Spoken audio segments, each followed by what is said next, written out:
Your weather where you live forecast with meteorologist Christina Edwards.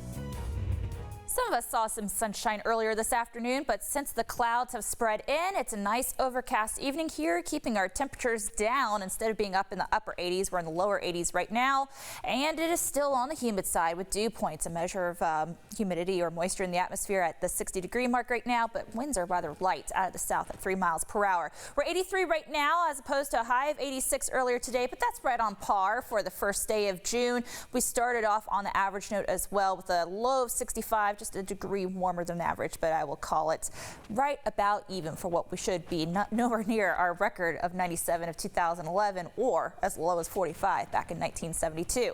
But widespread cloud cover has indeed spread into the Tennessee Valley. We've got a couple of players going on here with our weather map here. First of all, we have a high pressure system that is trying to drive down in towards the south, and it's pushing this cold front down from the Ohio River Valley into the southeast. Meanwhile, we also have a tropical storm way down off the coast of Mexico, the Pacific coast of Mexico to be exact. Tropical storm Beatriz with gusts of 60 miles per hour but sustained winds of 45. It's moving out towards the northeast at 5 miles per hour. With that movement, it's going to be able to drive a little bit more moisture up into the Gulf of Mexico.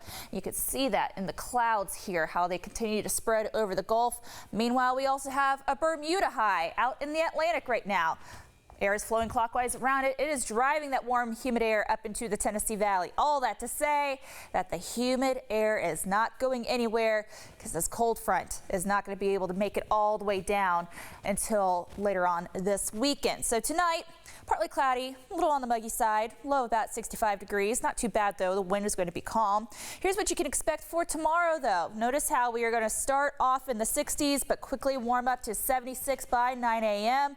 At lunchtime, 83. Could have a shower or two, but by afternoon, I think we're going to see a little bit more of those pop-up thunderstorms really start to develop, especially as a cold front. That cold front that I was talking about continues to sag down towards the south. Otherwise, you'll notice that the wind is going to come from the east. What that's going to do is, in addition to ushering in our chance of rain for tomorrow, it's also going to eventually knock those temperatures down. Eventually is a key word here. So notice how 88 tomorrow, 88 on Saturday, 86 on Sunday, but on Monday and on Tuesday, especially Tuesday, look how we go from the mid-80s on Monday to 79 on Tuesday. We finally knock those temperatures down just a little bit, then we rebound once we go into Wednesday and Thursday.